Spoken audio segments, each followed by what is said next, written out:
یہ وہ قوم ہے دنیا میں بھی کامیاب ہے اور آخرت میں بھی کامیاب ہے. لیکن محفل میں سنیا کا چند باتیں.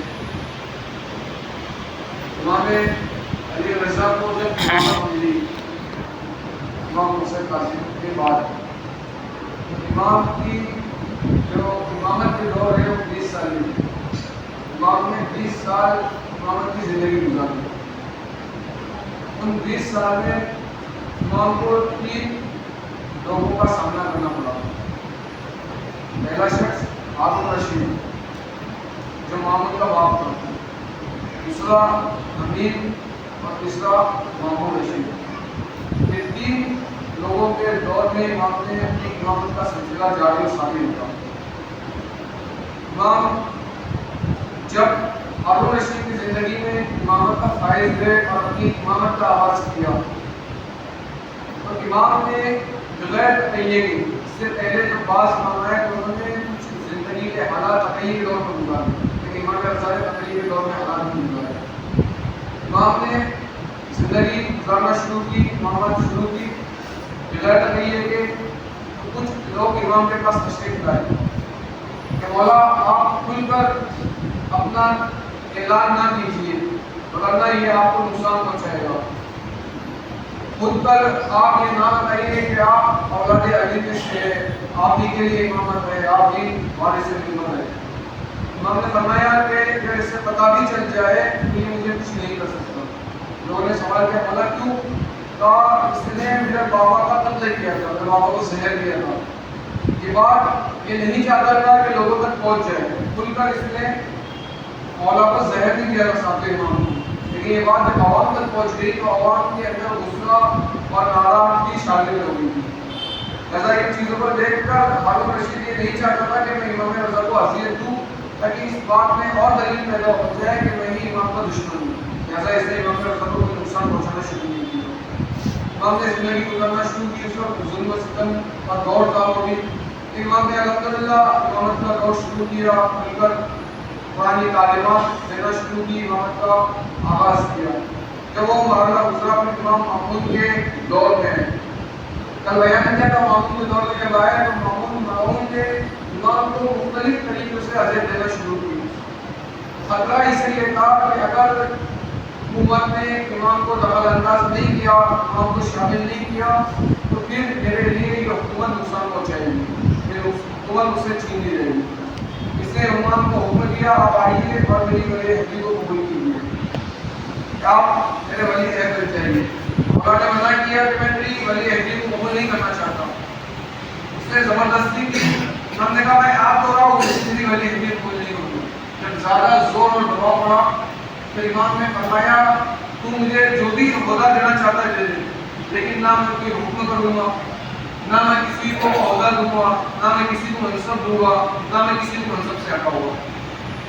اس حکم کے تحت امام نے ولی عہدی کو قبول کیا.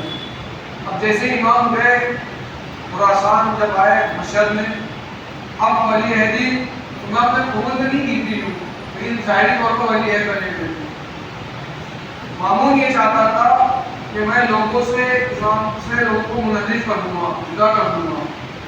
لیکن جب امام کسی کو منصب دیتے ہی نہیں تھے، کسی کو منصب سے ہٹاتے ہی نہیں تھے، امام کا جب لوگوں نے کردار دیکھا، اخلاق دیکھا، سیرت دیکھی تو اب یہ لوگ خود امام کے خود کا فرما بردار بن گئے. بیان کیا تھا کہ لوگوں نے جب میری نماز دیکھی تو یہ کہا کہ نماز انہی کے لیے بنی ہے. جب ان کا روزہ دیکھا، جب ان کا قرآن پڑھنے کا طریقہ دیکھا، فرمایا کہ قرآن انہی کے لیے بنا ہے. یہ ساری چیزیں دیکھتے ہوئے لوگ امام رضا علیہ السلام کی طرف سے رہ گئے. اب یہ مرتبہ ذلیل اور خوار ہوا، اتنا ذلیل ہوا کہ اس نے مناظرہ کرنے پر مجبور ہوا. کل مناظرہ پیش کیا تھا آپ کے سامنے تو اس نے مناظرہ کیا. مناظرے سے پہلے بھی ایک شخص اس کے پاس آیا اور آنے کے بعد پتہ چلا کہ وہ چور ہے. مامون نے پوچھا کہ تم چور ہے؟ کہا ہاں میں چور ہوں. تب بتایا اگر 3 مرتبہ تم نے یہ اقرار کر دیا کہ تم چور ہے تو تم میرے ہاتھ کاٹ دے، میرے ہاتھ کاٹنا واجب ہو جائے گا. کہا کون؟ تو میرے ہاتھ کاٹے گا. مامون سے کہہ رہے چور تو میرے ہاتھ کاٹے گا. مامون 3 مرتبہ حضرت نہ ہوا، اس سے ہی حالت میں آیا تو مجھ سے اس طریقے سے بات کر رہا ہے، میں ہاتھی میں وقت ہوں. اس نے کہا ہاں تو ہاتھی میں وقت کیسے ہو سکتا ہے؟ میرے باپ نے تو بیت المال کے پیسوں سے ایک عورت خریدی تھی جس سے شادی کرنے کے بعد اس کا نتیجہ تو آیا ہے، تو کیسے ہمارا حاکم بن سکتا ہے، تو کیسے خلیفہ مسلم بن سکتا ہے؟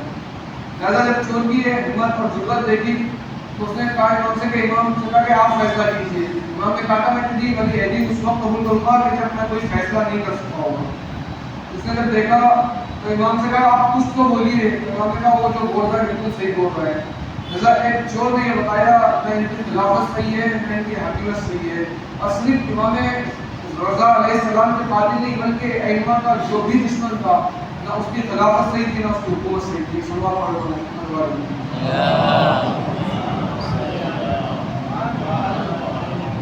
لہذا اس قاتل نے جو چور تھا اس نے یہ ثابت کر دیا جو بھی اہل بیت کو دشمن ہوگا نہ اس کی ولی عہدی قبول ہوگی نہ اس کی حکومت قائم کی ہوگی نہ اس کی خلافت کسی کام کی.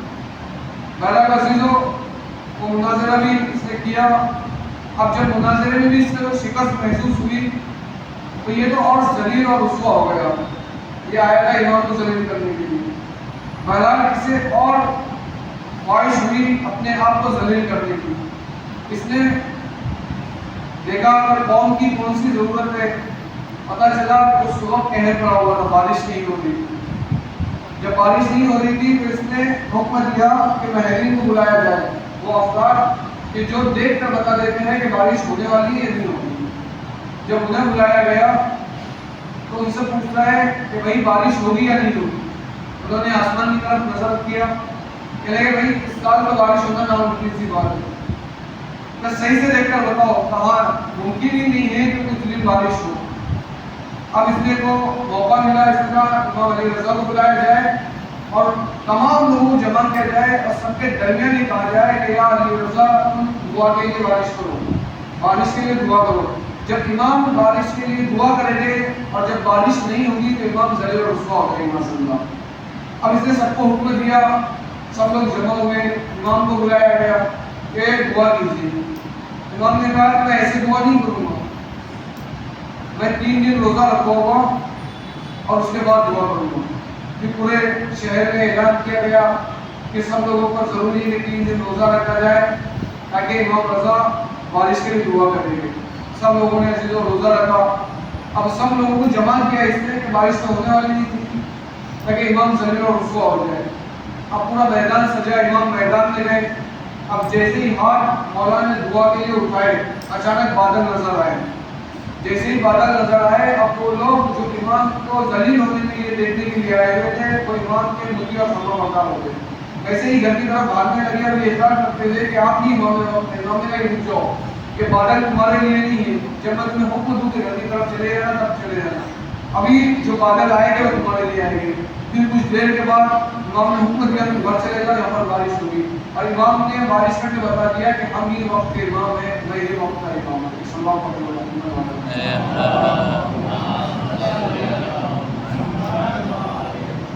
لہٰذا عزیزوں جو لوگ انہیں رسوا کرنے کے لیے آئے تھے ہر میدان میں، اگر جنگ میں کبھی بھی شکست دینے کے لیے آئے تھے تو انہوں نے شکست کھائی. اگر علم کے مقابلے میں ان کے مقابلے میں آئے تو علمی میدان میں انہیں ہار ملی. کسی بھی میدان میں انہوں نے اگر چاہا کہ اہل بیت کو شکست دینے کے لیے خود شکست ان کی طرف چلے گئی، کیونکہ خدا نہیں چاہتا کہ اہل بیت کو کوئی ذلیل و رسوا دکھے. خدا نے ایسی طاقت اور قدرت انہیں عطا کی ہے کہ کسی بھی میدان میں کسی بھی مقابلے میں امام کے آؤ گے وہ خود ذلیل و رسوا ہوگے. امام کو ہوتا نہیں جو کبھی ذلیل و رسوا ہو سکے.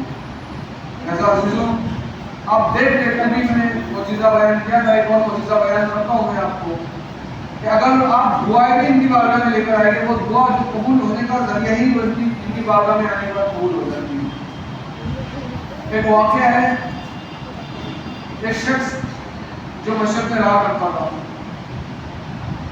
اس کا کافی بڑا بزنس تھا، کافی سارے نوکر تھے، کافی سارا پیسہ موجود تھا، دولت والا تھا. غربت کی کوئی دور دور تک اندیشہ نہیں تھا. ایک مرتبہ اس کی جو دولت پر آ جاتی ہے سارا بزنس ٹھپ ہو جاتا ہے. اتنا مقبوض ہو جاتا ہے کہ سب لوگ گھر پر آتے پیسہ مانگنے کے لیے. اب اپنے اندر ذلت محسوس کرتا ہے، لوگوں کے دروازے پہ جاتا ہے کہ میں جاؤ ان سے وہ میری کچھ مدد کرو. تو لوگوں نے اپنے دروازے بند کر دیے اس شخص کے لیے. سوچا کہ اپنی زوجہ سے کہیں کہ میرے لیے کچھ جاؤ لوگوں کے پاس اور ان سے جا کر کہو کہ میرے شوہر کے لیے کچھ دے. تو شوہر کے لیے جب وہ زوجہ جایا کرتی تھی تو لوگوں نے اپنے گھر بند کر دیے. اب اتنے سب حالات کو دیکھتا ہے، پھر جب زوجہ سے کہتا ہے کہ جاؤ میرے لیے کچھ مانگ کر لے کر آؤ، تو زوجہ بھی منہ پھیر دیتی ہے. اب ہر جگہ سے ٹوٹ چکا تھا، کوئی راستہ نظر نہیں آ رہا تھا، پریشان ہوتا ہے. اپنے زوجہ کو حکم دیتا ہے کہ میرے لیے چند پیسوں کا انتظام کرو تاکہ میں اس شخص کے پاس جاؤں جو لوگوں کی حاجت پوری کرتا ہے، جس کے دروازے کبھی کسی کے لیے بند نہیں ہوتے.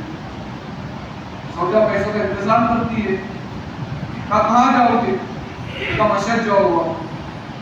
وہاں جا کر امام سے اپنی فریاد سنا ہوا. امام میری فریاد نہیں سنی. یہ شخص پیسے لیتا ہے، مشہد کو عبور کرتا ہے، مشہد کی مدد جاتا ہے، زیارت کرتا ہے مولا کے روزے کی، جا کے فریاد کرتا ہے مولا میرے پاس سب کچھ تھا لیکن آج وہ حالت ہوئی کہ اب میرے پاس کچھ بھی نہیں ہے، آپ ہی ہیں جو میری مدد کر سکتے ہیں.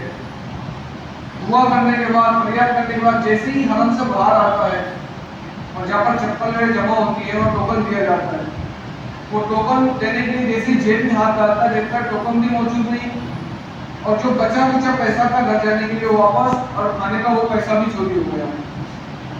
دوبارہ ایک سے مخاطب ہوتا ہے مولا میں تو فریاد دے کر آپ کے پاس آیا تھا، میں تو آپ سے اپنی غربت بیان کر رہا تھا لیکن یہاں آ کر بھی چوری ہوگی. ایک مرتبہ دکھی ہوتا ہے، ناراض ہو کر جیسے ہی حرم سے باہر جاتا ہے اس کا پیر ٹکراتا ہے ایک سکے سے. وہ سکہ اٹھاتا ہے، سوچتا ہے کہ جا کر میں کسی سے پیسہ مانگوں تو مجھے اتنا پیسہ دے دو کہ میں یہاں سے اپنے گھر جاؤں اور میں کھانا کھا سکوں. لیکن اتنا بڑا بزنس میں اتنا گوارا نہیں ہوا کہ کسی سے پیسہ مانگا جائے. اسے سوچا کہ میں اسی سکے سے کام چلا لوں گا. وہ سکہ اٹھاتا ہے، جا کر فون لگاتا ہے کہ اگر میں پیسہ فون پر مانگوں سامنے والا پیسہ نہ بھی دے تو اتنا ذلیل ہونے کا موقع نہیں ملے گا. اب فون لگاتا ہے ایک شخص کو، سلام دعا کرنے کا درس کرتا ہے کہ میں مشہد آیا ہوگا، ایسے ایسے حالات کے ساتھ پیش آئے، تو مجھے اتنا پیسہ دے دو کہ وہ میں پیسہ لوں اور اپنے گھر جاؤں اور میں کھانے کا انتظام ہو جائے. وہ شخص کہتا ہے آپ کہا ہو، یہ کہتا ہے میں فلاں جگہ کھڑا ہوا ہوں، کہ بس اسی جگہ رہنا، 15 منٹ میں تمہارے پاس آ رہا ہوں. یہ شخص اسی جگہ رکا رہتا ہے، دیکھتا ہے کہ 15 منٹ میں گاڑی آتی ہے، گاڑی آتی کے بعد رکتی ہے، اس شخص کو بٹھاتی ہے جو امام کے پاس آیا ہوگا اپنی فریاد سے. وہ گاڑی اسے لے کر جاتی ہے دوسری جگہ. اب وہ شخص اترتا ہے، اترنے کے بعد دیکھتا ہے کہ ایک شخص آیا اس سے گلے ملا، کہے بھائی آئیے آپ ہی نے مجھے فون کیا تھا. کہاں؟ آئیے اوپر لے کر جاتا ہے. آفس میں بٹھانے کے بعد کہتا بتائیے کیا فریاد ہے؟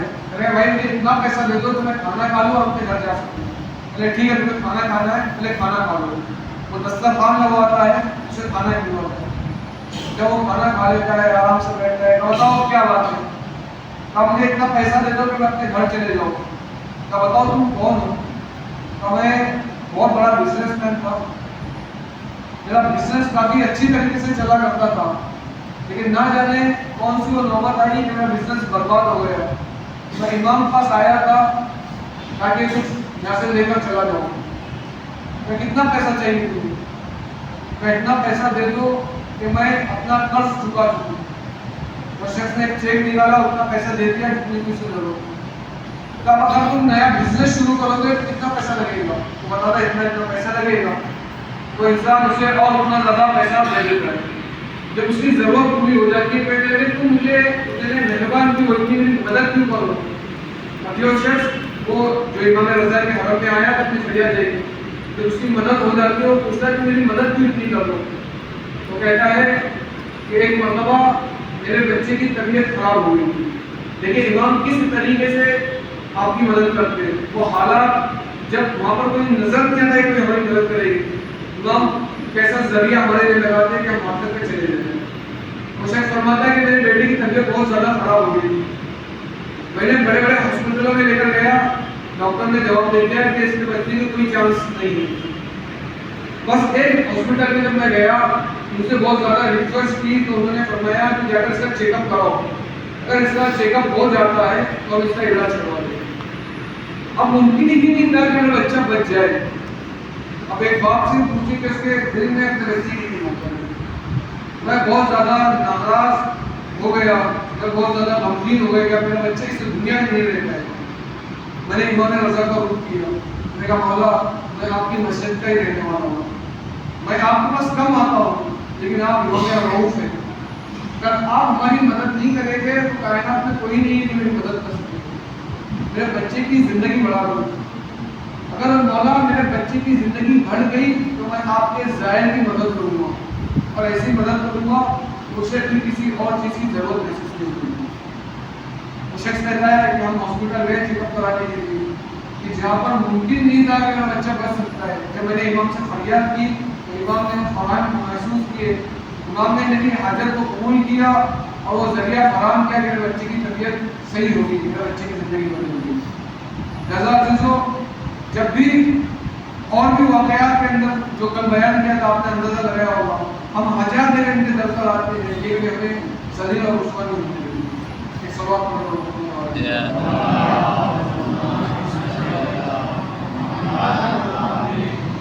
لہٰذا عزیزو، ہمیں کوشش یہ کرنی چاہیے کہ ہم انہی کے پاس اپنے فریادیں لے کر آئے، انہی کے پاس ہماری حاجت لے کر آئے، اور عزیزو اگر حاجت نہ ہو تو بس کل کی حدیث کی طرف متوجہ کر کے اپنی عبادت کو کرتا ہوں۔ امام فرماتے ہیں کہ اگر کوئی میری زندگی میں یا میرے مرنے کے بعد میری زیارت کے لیے آئے گا تو میں اسے 3 مرتبہ اس کی زیارت کراؤں گا، 3 جگہوں پر، ایک جب منکر و نکیر آئے گے، ایک حساب کے وقت، اور ایک مرتبہ یہ سلا سے تم گزر رہے ہو گے جب تک تمہاری امت کے لیے ہوگا۔ آیت اللہ حائری اس دنیا سے چلے جاتے ہیں، ان کا بیٹا خواب میں آیت اللہ حائری کو دیکھتا ہے، دیکھنے کے بعد عام طور پر یہ ہوتا ہے جو اس دنیا سے چلے جاتا ہے مجھ سے سوال کرتے ہیں بھائی یہ بتاؤ کون سی چیز ہے جو تمہیں وہاں پر کام پہنچا رہی ہے، فائدہ پہنچا رہی ہے۔ آیت اللہ حائری جب اس دنیا سے چلے جاتے ہیں تو ان کے بیٹے کے خواب میں آتے ہیں، بیٹے کے خواب میں آتے ہیں، بیٹا دیکھتا ہے آیت اللہ حائری کو، پوچھتا ہے بابا وہ کون سی چیز ہے جس کی آپ حسرت کر رہے ہو کہ میں کاش دنیا میں اسے اور زیادہ کرتا۔ کہتے ہیں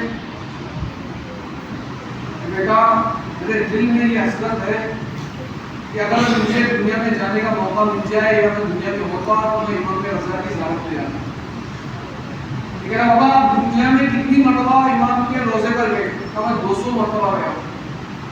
200 مرتبہ تو کافی زیادہ ہوتا ہے، پھر آپ کو یہ کیوں خواہش ہے کہ آپ امام رضا کے حرم میں اور جاتے، امام کے پاس اور جاتے؟ لیکن میں دنیا میں امام رضا کے روزے پہ 200 مرتبہ گیا، امام قبر کی پہلی رات میرے پاس 200 مرتبہ آیا، دنیا میں امام کے روزے کے پاس 200 مرتبہ گیا تھا، امام مرنے کے بعد اس کے پاس آیا۔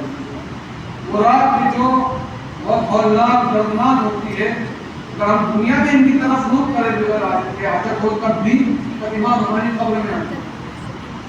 اور دوسری طریقے سے یہی واقعہ ملتا ہے آیت اللہ حائری کا کہ آیت اللہ حائری جب قبر کی پہلی رات جاتے ہیں قبر میں تو دیکھتے 2 آگ کے گولے آیت اللہ حائری کی طرف آ رہے ہیں، کافی زیادہ ڈر جاتے ہیں، پریشان ہوتے ہیں، یہ آگ کے گولے جب میرے پاس آئے گے تو میں جل کر یہ مجھے نقصان پہنچائے گا، جب یہ ساری چیزیں سوچ رہے ہوتے ہیں اور جیسے ہی آگ کے گولے کے قریب آتے لیکن ایک نور آیا، وہ نور کا جیسے ہی آتا تھا کہ آگ کے گولے آگ ہو گئے، خود ہی جل کر اٹھ گئے۔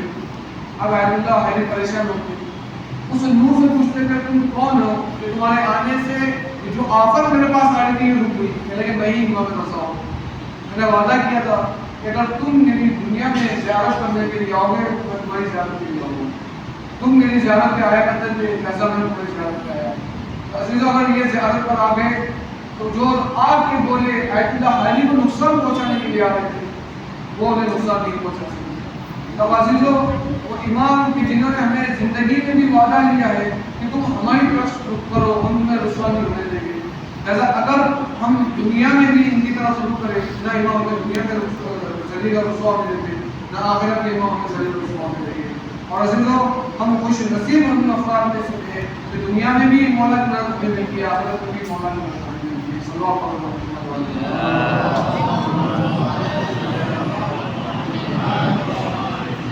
اور ضرورت عزیز اس چیز کی ہے کہ ہم مولا کی طرف رخ کریں.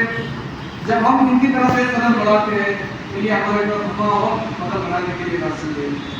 اور کل کے واقعہ سے آپ نے اندازہ لگا دیا ہوگا سے کو کہ وہ امام اتنا روف ہے. بس اس واقعے سے اپنی بات کو ختم کرتا ہوں کہ انہوں نے ہمارے گناہ بخشنے کا ذریعہ جو ہے وہ امام لوگ ہے.